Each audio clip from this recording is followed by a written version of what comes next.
Olá, meus alunos, minhas alunas, vocês que são alunos Focus Concursos, sejam bem-vindos a mais uma aula de informática e agora uma aula especial para quem vai fazer a prova da Polícia Civil do Paraná, né? Você que está estudando para esse excelente concurso, né? Que foi aberto edital agora em 2020, Polícia Civil do Paraná. Excelente, né, cargo para você assumir, você que sonha com carreiras policiais, que poderá ser um cargo que você venha a passar na prova, assumir e ficar, né, gostar de fazer parte da Polícia Civil do Paraná, ou ser um cargo, aquele que a gente fala que é aquele cargo trampolim, né, que você entra, assume, continua estudando e aí estuda aí para PRF, para PF, né, para outros cargos aí policiais, DEPEN também, que estamos aí com o edital aberto, né, Polícia Civil do Distrito Federal também, pode fazer aqui, né, da Polícia Civil do Paraná, fazer da Polícia Civil do Distrito Federal e aí você passa nos dois e escolhe para qual você vai, né? Então essa aula é específica aí para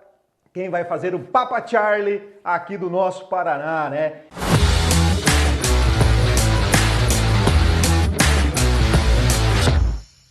E no nosso edital, pessoal, tem um tópico lá chamado Ubuntu, né? Sistema Operacional Linux, distribuição Ubuntu, tá? Então vou colocar aqui para vocês verem, ó, tá aqui o nosso edital. Então olha o que apareceu aqui, ó, conceitos básicos, né? Aparece para nós ali, ó, conceitos básicos de operação com arquivos no sistema operacional Linux. Opa, deixa eu voltar aqui, ó, no sistema operacional Linux, certo?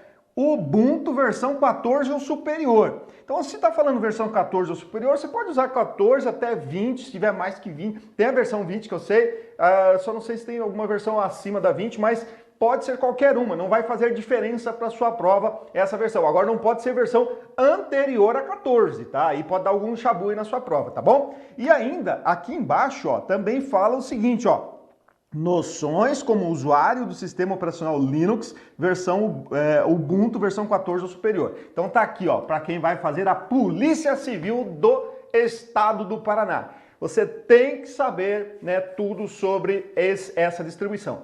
E detalhe é o seguinte, pessoal, não basta você estudar só a distribuição Linux Ubuntu. Você tem que saber alguns conceitos do Linux como um geral, tá? Então por isso que a gente está fazendo essa aula especial para você. Primeira coisa que você tem que saber aí para sua prova, né? É o seguinte, vou até escrever para vocês aqui, ó. É uma palavra chamada kernel, tá? Isso aqui vai aparecer na sua prova, com certeza, tá? Vai aparecer na sua prova. Por quê? Vamos entender o que é kernel. Kernel é o núcleo do sistema operacional, é o começo de tudo. A partir dele, né, são desenvolvidos todos os sistemas operacionais. Então tem que ter um início, tem que ter um começo, né, para você começar uma programação. Então o kernel vai aparecer na sua prova como o núcleo do sistema operacional, como o cérebro do sistema operacional. O kernel, ele é uma interface que está entre o hardware e o software. Tá? Então ele está no meio ali. Então para que o hardware seja gerenciado, precisamos de softwares, né? E o kernel está ali no meio, né? Fazendo essa interligação. E a partir dali começa-se então, como eu acabei de falar, um sistema operacional. Quando foi criado, né, o projeto GNU Linux, né? Os seus desenvolvedores, os seus criadores, o Linus Torvalds, né, que foi o idealizador, um dos idealizadores desse projeto. Então o que eles fizeram? Eles criaram esse kernel e a esse kernel foi dado o nome de Linux. Então para você entender, ó, então nós temos um kernel que se chama Linux, né, certo? Projeto GNU Linux, e a partir desse Linux desse kernel foram criados as distribuições Linux. Então, por exemplo, apareceu aqui o Debian. Eu vou falar só desse aqui porque é desse que vai interessar mais para nós, tá? Então, a partir dali, então, surgiu o Debian, por exemplo, que é uma excelente distribuição. O Linux, o Ubuntu, o Debian e todas as outras distribuições Linux, elas são softwares livres, tá? E aqui também vem um detalhe muito importante que já foi cobrado em prova. Quando a gente fala em software livre, não quer dizer, não é sinônimo de grátis, tá? Existem softwares livres que são pagos, tá? São pagos. Então não quer dizer que todo software livre é grátis. Agora, todo software livre tem o seu código-fonte aberto. Então, se você, enquanto programador, né, quiser pegar uma distribuição Linux qualquer e modificar os códigos-fonte, você pode fazer isso, tá? Existem algumas regras, existem diretrizes, né, para você fazer isso, mas ele está aberto, você pode modificar. Depois de modificado, existem as comunidades, né? Por exemplo, no Brasil e no mundo todo, nós temos as comunidades, por exemplo, Ubuntu, certo? Aí você fez alguma modificação, essas modificações estão dentro dos parâmetros que são exigidos para essas modificações, né? E uma delas é que se você fez alguma modificação, se essa modificação ela foi muito boa, foi colocada no crivo lá da comunidade, a comunidade achou que foi uma excelente modificação, melhorou muito o software, você tem que obrigatoriamente distribuir essa modificação para que outros usuários possam se beneficiar dessa melhoria que você fez. Inclusive, esses usuários podem depois mudar o que você fez, tá? Então, software livre é isso, né? Código-fonte aberto, a gente pode modificar o código-fonte, podemos daí então, né, distribuir isso para que outros usuários possam se utilizar dessa melhoria. É essa a ideia do software livre, ok? Mas nós temos software livres pagos também, tá bom? Então, o seguinte, entendeu o que é kernel, certo? A partir do kernel, então, foi criado, por exemplo, a distribuição Debian. Só que existem algumas distribuições que elas não foram originalmente criadas a partir daquele kernel inicial, tá? Elas foram criadas baseadas numa distribuição já existente. E aqui, então, vem uma pergunta que pode cair na sua prova. Vou até colocar de outra cor aqui, ó. O Ubuntu, ele foi, certo? Ele é derivado do Debian.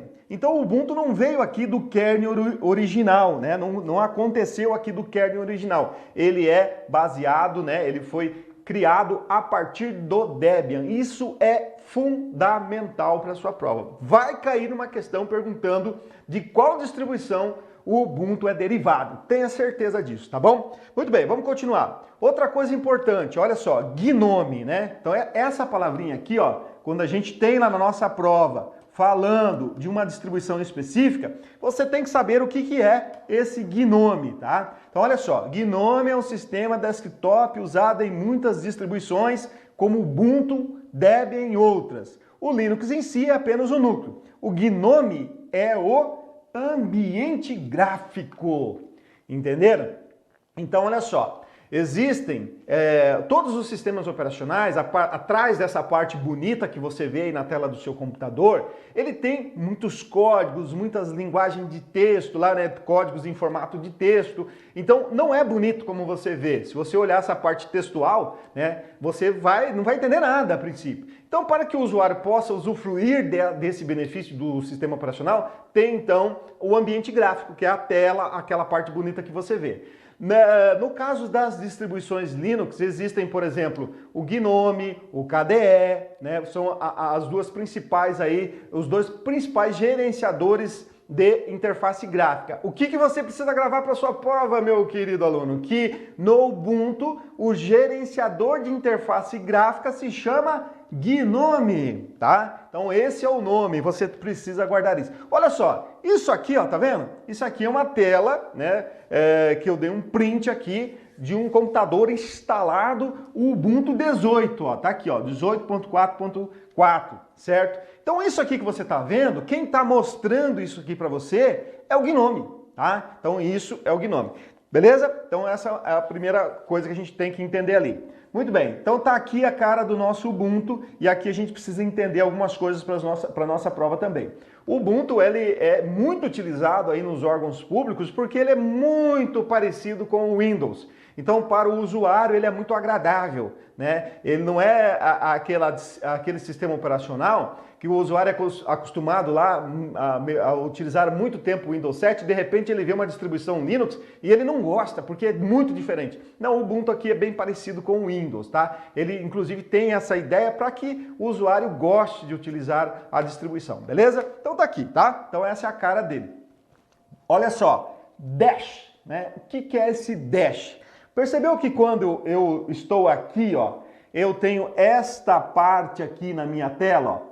Esta parte aqui, eu fiz um recorte, ó, ele se chama Dash, né?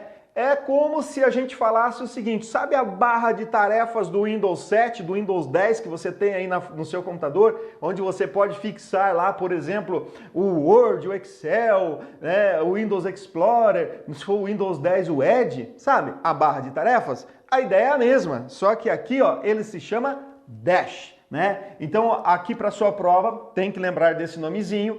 Nesse Dash, ele já vem com alguns aplicativos de fábrica, né, de default, como a gente chama, já aqui no Dash, mas você, como na barra de tarefas do Windows, você pode fixar qualquer outro programa que você quiser, né? Então, por exemplo, aqui, ó, vem lá o Firefox, o Thunderbird, aqui o gerenciador de arquivos, né? Mas eu fixei aqui o Writer e fixei o Impress, tá?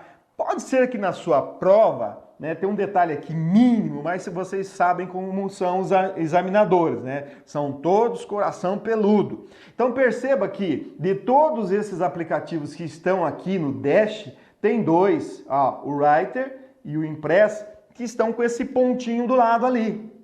Certo? Então o que acontece ali, ó? Na sua prova, claro, não vai estar colorido, mas o pontinho vai ser bem visível caso caia uma imagem desse tipo. O que isso quer dizer? Quer dizer que esses dois aplicativos estão em execução, né? Quer dizer que eu estou com o Writer e o Impress abertos, tá? Então essa é uma informação importante. Se chama Dash, se aparecer esse pontinho, você sabe que são os arquivos que estão abertos. Beleza? Bom, outra coisa importante, né?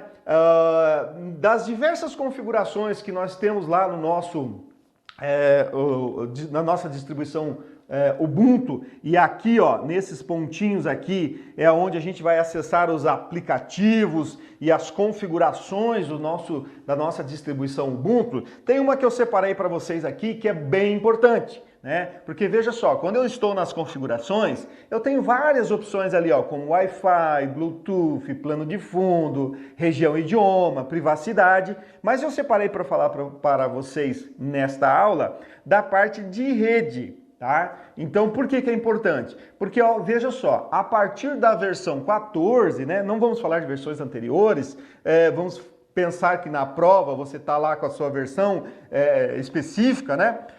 Nós, aqui na parte de rede, nós temos, olha só, a configuração da cabeada, né, do padrão Ethernet. Se eu tivesse um cabo de rede, estaria habilitado aqui. Eu tenho a possibilidade de criar uma VPN, né? Então vocês sabem que no Windows 10 já vem lá pré-configurado também a VPN para ficar mais fácil para o usuário. No Ubuntu também, tá? Se você precisa criar uma conexão virtual privativa, né? Você pode criar aqui então uma VPN entre dois computadores. E por que é que eu estou falando da VPN? Professor, o que tem a ver aqui com o Ubuntu? Galera, no serviço público, nos órgãos públicos, principalmente nos órgãos de segurança pública, essa conexão VPN é muito utilizada, Virtual Private Network. Vocês lembram, né, quando a gente estuda a parte de redes, que uma VPN, o que ela faz? Ela conecta, por exemplo, duas intranets ou dois computadores diretamente, certo? Criando um canal exclusivo virtual, né? Porque não é um fio que você está esticando, cria um canal exclusivo e virtual ligando essas duas máquinas e tudo que trafega entre esses dois computadores ou essas duas redes é criptografado. É isso que a VPN faz. Então, para a nossa prova, que é um órgão de segurança e vai estar cobrando a distribuição Ubuntu, VPN tem muita importância, tá? E a VPN ela é uma conexão híbrida. Por que ela é híbrida? Porque quando você conecta computadores na internet, a internet é uma rede pública. A intranet é uma rede privada. Agora, pensa comigo, você vai conectar, por exemplo, duas intranets, que são duas redes privadas. Vamos dar um exemplo. Vai conectar uma delegacia de Curitiba com uma delegacia aqui de Cascavel usando uma VPN, certo? Então, essa conexão privada criando um túnel criptografado. Então, mas para isso a gente vai usar a internet. Então, veja só, estou conectando duas intranets que são privadas, mas eu tenho que utilizar a estrutura da internet que é pública. Por isso que a VPN é uma rede híbrida. Ela cria uma conexão única, privada, mas utilizando, certo, a conexão pública da internet. Tranquilo? Muito bem. Outra coisa importante aqui quando a gente fala em rede é essa opção aqui, ó, proxy de rede, né? O que é o proxy? O proxy numa rede, né? Vamos falar em polícia civil, né? Dentro lá da polícia civil, da delegacia, todos os computadores são conectados a um servidor, vai ter firewall, vai ter antivírus, e nesse servidor nós vamos ter um software chamado proxy, tá? Eu não vou explicar aqui em detalhes o que é proxy, porque aqui a gente está falando de Ubuntu, mas você tem que entender isso. Todos os computadores dessa rede que forem fazer conexão com a internet, elas fazem essa conexão via proxy, tá? Então o que acontece? Quando você vai conectar a internet, aqui no seu Ubuntu, nas configurações de rede, tem que aparecer o caminho do proxy. Então lá na sua prova, se aparecer, por exemplo, para que serve o proxy aqui nas configurações de rede, do Ubuntu, ou alguma outra pergunta relativa a isso, você tem que lembrar o seguinte: quando você é sentado lá, o policial civil, né, no estado do Paraná, você precisa fazer alguma conexão com a internet, né? Não é só via VPN não, via internet normal, né? Você vai fazer, sei lá, uma pesquisa no Google. Então no seu computador, quando você digitar google.com, quem vai fazer essa conexão com o Google para você será o proxy. Então aqui, nessa configuração de proxy, tem que existir nas configurações o caminho desse proxy, o endereço IP ou um caminho URL do proxy, para que o seu computador entenda que na hora que você for conectar à internet, ele tem que ir pelo servidor aonde está instalado esse proxy,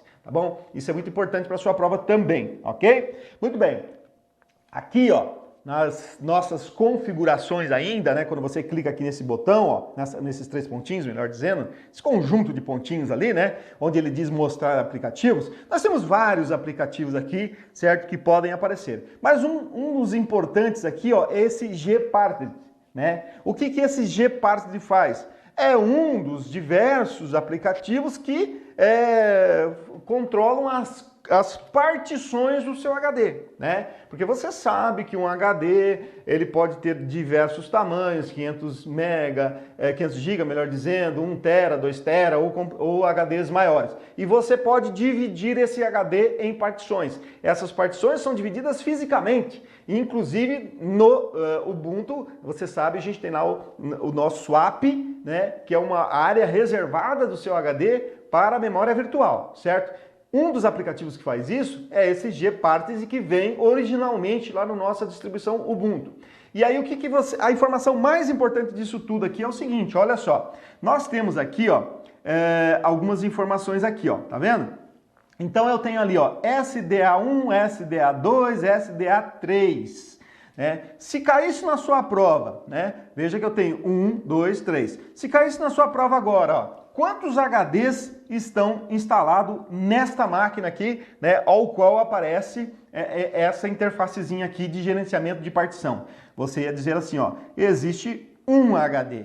Aí você vai falar para mim assim, mas professor, tá aqui 1, 2, 3, não são 3 HDs? Não, galera, aqui é um único HD particionado em 3. E como é que você vai saber isso na sua prova? Se tem 1, 2, 3, 4 HDs, sei lá, você vai ver aqui pela última letra aqui do SDA, ó. Se nós aqui, ó, na continuação tivéssemos assim, ó, SDB1, SDB2. Aí na sua prova caísse assim, quantos HDs existem nessa máquina?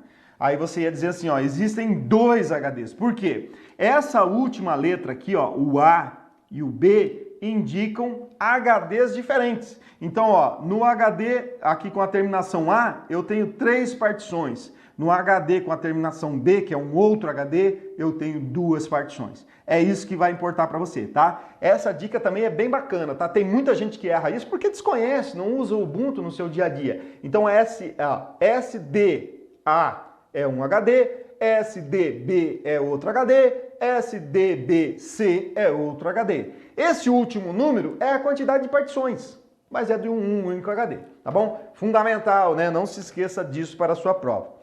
Outra coisa importante, né? Terminal, né? O que é o terminal? Quando você clica aqui nessa opção que está aqui no mostrar aplicativos no terminal, vai entrar nessa tela preta aqui, tá? Que é bem parecida com o prompt de comando lá do nosso Windows, né? Quando você vai lá no executar, digita CMD, aparece lá o prompt do comando, bem, né? Lembra muito o DOS, né? Tal. Aqui nas distribuições Linux, né? E aqui especificamente no Ubuntu, e aí eu acho que isso aqui é uma coisa ruim para o concurseiro, né? Aqui a gente pode dar comandos para a nossa distribuição. E são muito utilizados, né? Muito utilizado, melhor dizendo, aqui o terminal para dar comandos aqui para as nossas distribuições. A galera que utiliza, que sabe utilizar, o pessoal da informática, só vai utilizar aqui o terminal. Existem maneiras de, por exemplo, instalar um aplicativo sem usar o terminal? Existe, mas na sua prova vai cair qual? Adivinha? O terminal, né? Então, o que você precisa saber aqui do terminal? Que são informações importantes. Bom, o terminal é essa tela preta, certo? Existe uma palavrinha que pode aparecer na sua prova que é o shell. O shell não é o terminal. O shell é um aplicativo que interpreta os comandos que você digita no terminal, certo? Então, se eu digitar aqui, apt-get, por exemplo, para instalar, modificar ou remover algum aplicativo. Bom, eu digitei esse comando no terminal, mas quem é que vai executar esse comando? O shell, ok? Então não confunda isso, não confunda shell com terminal. Outra coisa, aqui, né, na sua prova pode ser cobrado o que significa esse símbolo aqui, ó. Tem um aqui parecido com um cifrão, símbolo do dólar, sei lá, você que identifica da maneira que você quiser, mas é esse S com esse traço em cima. E nós temos aqui também um hashtag, né? O jogo da velha, né? O tralha, tem diversos nomes, não importa o nome que você dê, você tem que saber o que significa. Aqui, ó, quando está utilizando com esse símbolo, como está nesse caso aqui, ó, tá vendo? Está utilizando esse símbolo, isso quer dizer que isso aqui está no modo usuário comum, ok? E quando aparecer aqui o hashtag é porque aqui está como root. O que é o root? O root, que também pode aparecer na sua prova aí como super usuário, é o administrador do sistema.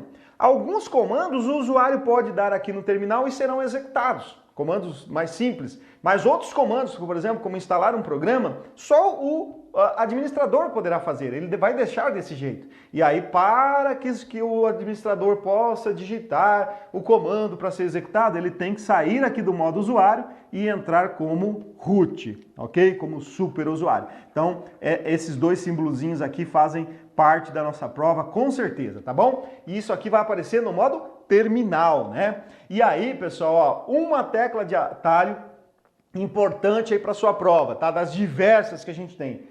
Ctrl Alt T. O que faz o Ctrl Alt T, né? Ele vai abrir o terminal. Então, Ctrl mais Alt mais T abre o terminal, tá? Para que você, ao invés de clicar ali nos aplicativos, você pode clicar aqui no terminal, tá bom? Bom, vamos lá, vamos continuar. Exibição de pastas, né? Como é que funciona isso? Olha só, tá vendo, ó?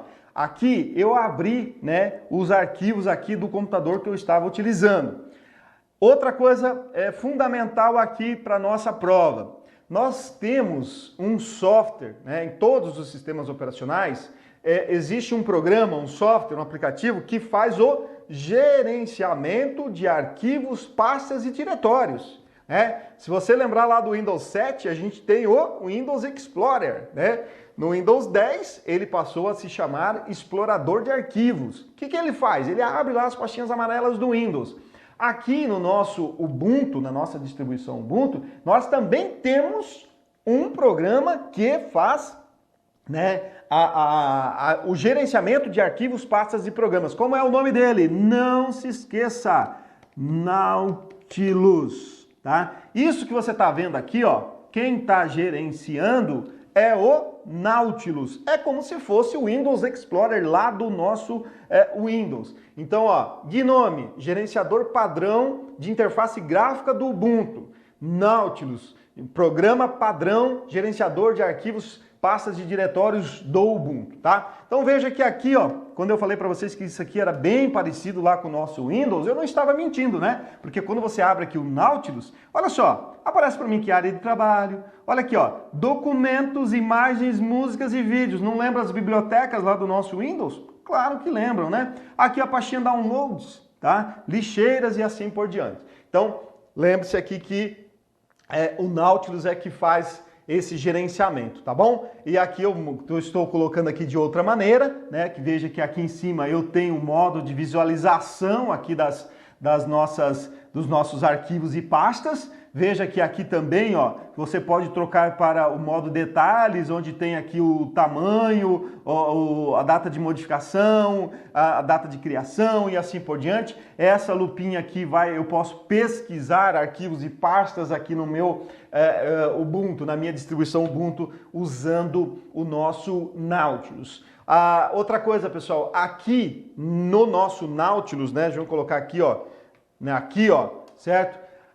Como é que funciona, por exemplo, copiar, arrastar ou mover arquivos e pastas? Da mesma maneira, se você clicar numa pastinha e arrastar ela para um diretório, ela vai ser copiada ali, vai ser movida no mesmo diretório, ela vai ser movida, certo? Você pode excluir uma pasta clicando o del, né? Olha só, essa informação também é fundamental, né? Porque a gente é muito acostumado a utilizar lá no nosso Windows, né? Então, olha só, tem um arquivo, né, do Writer, por exemplo, lá em uma pasta qualquer lá do meu Ubuntu, certo? Da minha distribuição. Se eu der um delete, automaticamente ele vai para a lixeira. Por que ele vai automaticamente para a lixeira? Porque a ideia é o seguinte, se eu estou deletando um arquivo e ele vai para a lixeira, eu posso recuperá-lo.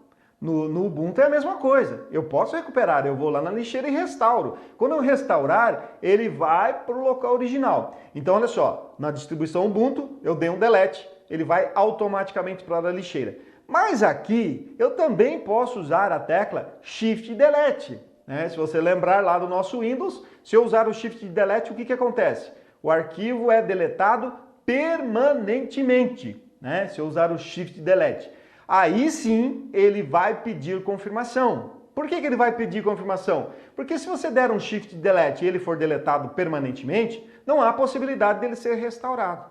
Tá bom? Entenderam? Então, quando eu deleto, vai para a lixeira. Eu tenho a possibilidade de restaurar, então não pede confirmação. Shift Delete, excluído permanentemente, não tem a possibilidade de restaurar, então ele pede confirmação. E aí eu tenho certeza que você, aluno mais atento, mais perspicaz, que gosta de fuçar aí na internet, né, que gosta de mexer no seu computador, né, é um autodidata em informática, você vai dizer assim, pera aí, professor, você está me enganando. Por quê? Porque mesmo que eu exclua um arquivo permanentemente, existem ferramentas para eu recuperar esse arquivo, mesmo que seja a distribuição Linux. Concordo com você, você está plenamente certo. Só que lembre-se, meu aluno, que é o seguinte, em todas as provas, quando a maioria das questões, onde há uma possibilidade de recurso, o examinador já se precavendo disso, ele coloca assim, na distribuição Linux Ubuntu versão 14, na sua versão português brasileiro padrão, certo? E esse padrão quer dizer o seguinte, que quando você instala o Linux Ubuntu, não existe uma terceira ferramenta de outro desenvolvedor para recuperar um arquivo. Você vai ter que instalar isso posteriormente. Então, olha só, por padrão, quando eu deleto um arquivo permanentemente, acabou, não tem como eu recuperá-lo, certo? E a prova cobra o padrão. É óbvio, na sua empresa, no órgão público, na sua casa, se isso acontecer, existem ferramentas aos milhares aí pela internet, você pode pesquisar no Google, né, para recuperar aquela foto que você deletou sem querer, né, aquele arquivo importante que você deletou permanentemente sem querer. Mas em prova de concurso público, deletou permanentemente, babau, não existe a possibilidade de recorrer. A não ser que a questão fale isso no enunciado. Mas eu nunca vi isso, porque quando a questão começa a embolar muito assim, abre muita possibilidade de recurso. Então o examinador já coloca lá no padrão, deletou permanentemente, não tem jeito, tá bom? Então lembre-se disso, ok? Tranquilo?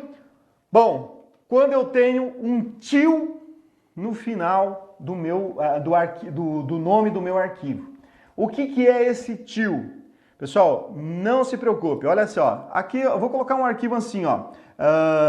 Vou colocar um arquivo com o nome de livro.odt,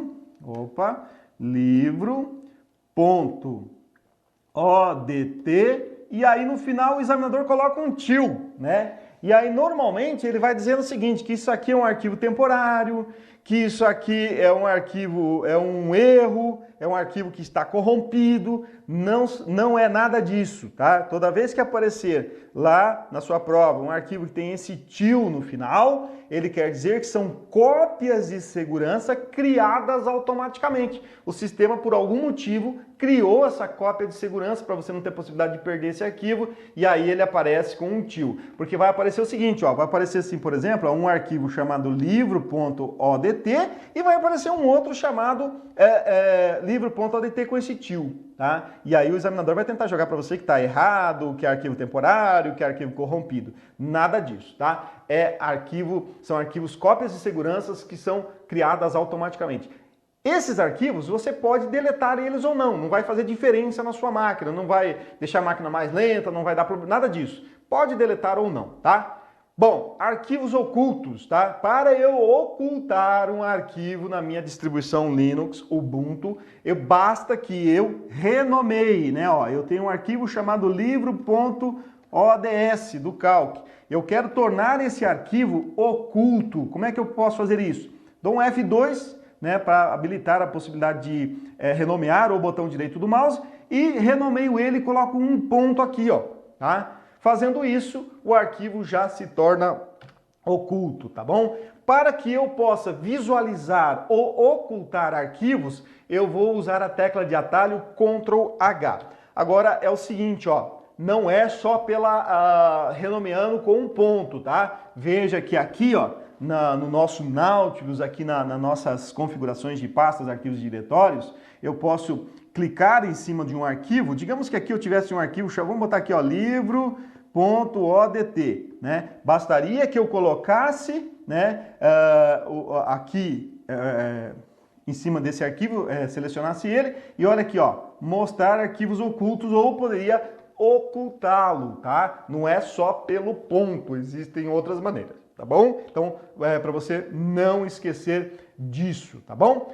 Bom, para a gente encerrar a nossa aula, né, falando aqui sobre a nossa distribuição Linux Ubuntu, eu só preciso falar para vocês, né, de uma palavrinha importante que pode aparecer aí na nossa prova, que é a palavrinha samba, né? Pode sim aparecer na nossa prova essa palavrinha samba. O que quer dizer esse samba? Samba, certo? É um aplicativo que vai ser instalado no servidor Linux, tá? E o que ele vai fazer? Ele vai gerenciar redes que existam computadores Windows e que existem computadores Linux. Ou qualquer outro sistema operacional, não precisa ser só Windows e Linux, mas tem que ser computadores Linux com outro sistema operacional, tá? Para que esses computadores, numa mesma rede, possam trocar informações, possam usar impressoras compartilhadas, é necessário que no servidor Linux esteja instalado esse aplicativo chamado Samba. Por isso que a gente fala servidor Samba, porque ele está instalado no servidor Linux, ok? E aí então ele faz esse gerenciamento. Se não existir esse Samba instalado, gerenciando isso, esse aplicativo, computadores Windows e computadores Linux numa mesma rede não conseguiriam se enxergar, trocar arquivos, mandar impressão de um computador com sistema operacional para o outro. Tranquilo?